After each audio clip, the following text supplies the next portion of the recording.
Next Amadis, he thought this the best knight he had ever encountered, albeit he doubted not of conquering him, were it not for the fault of his horse. Being in the strait, he called out, "Knight, either finish the battle on foot, or give me another horse, or else I will slay yours, and that villainy will be your fault." "Do your worst," replied the stranger. "The battle shall not be delayed. It is a great shame that it has lasted so long." "Look to your horse, then," quoth Gaylor. The knight rode close to him, fearing for his horse, so close that Gaylor caught him with both arms, and at the same instant spurred his own horse violently, and they both fell upon the ground, each holding his sword, and there they struggled for some time before they released each other. But when they rose, they attacked again so furiously as if the battle were but then beginning. There were not a moment's respite, now that they could freely close or strike. As the fight continued, Gaylor perceived he was gaining the better, for his enemy's strength evidently weakened. "Good night," quoth he, "hold a while," whereat the other paused, being indeed in need of rest. "You see," quoth Gaylor, "that I have the better of the battle. Tell me your name, and why you so carefully conceal yourself, and I will acquit you from the combat, and shall receive great pleasure. But unless you do this, I will not leave you." "Certes," quoth the knight, "I shall not leave off with these conditions. I never found myself so hardy in any battle as this, and God forbid that any single knight should ever know me, except to my great honor." "Be not rash," cried Gaylor. "By my faith, I swear to never let you go till I know who you are, and why you conceal yourself." "God never help me," quoth the stranger, "if ever you would learn it from me.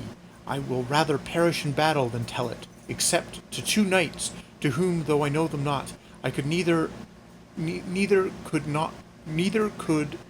nor or ought to deny anything." "Who are they whom you value so much?" quoth Gaylor. "Neither shall you know that," replied the stranger, "because it seems that it would please you." "Certes," rejoined Gaylor, I will know what I ask, or one of us, or both, shall die." "I am not adverse to that," quoth his enemy. Then they renewed the combat with full fury, but the stranger waxed weaker. His armor was everywhere laid open and streaming with blood, till at last the lady of the island ran like one frantic to Gaylor, and cried, "Hold, knight! Would the bark had been sunk that brought thee hither." "Lady," said he, "if it offends you that I am avenging myself, and one who is better than myself, the fault is not mine. Offer him no more harm," quoth she, "or you shall die by the hand of one who will have no mercy." He answered, "I know not how that may turn out, but I will not leave him till I know what I have asked." "And what is that?" "His name, and why he conceals it, and who the two knights are whom he esteems above the rest of the world." She answered, "A curse upon him who taught you to strike, and upon you who have learnt so well. I will tell you, his name is Don Florestan.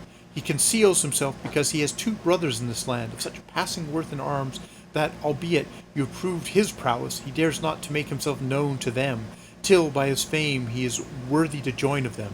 These two knights are in the household of King Lusart. One is called Amadis, the other Don Gaylor, and they are all three sons of King Perion." "Holy Mary!" cried Gaylor, "what have I done?" And then he presented his sword to Florestan. "Good brother, take my sword, and the honor of the battle." "Are you my brother?" "I am your brother Don Gaylor." Then Florestan fell on his knees before him, saying, "Sir, pardon me, for this offense that I have committed in combating against you was caused by no other reason than I durst not name myself as your brother, as I am, till I had somewhat resembled you in prowess." Gaylor raised him up, and took him in his arms, and wept over him for joy and sorrow to see him so sorely wounded. But the lady, beholding all this, was greatly rejoiced. "Sir," quoth she, "if you gave me great anguish, you have repaid it with double pleasure." They were then both carried into the castle, and laid in bed, both in one apartment, and Corsanda, being skilful in chirurgery, looked to their wounds herself with great care, for she knew that if the one died, the other would die also for pure sorrow, and her own life would be doubtful if Florestan were in great danger.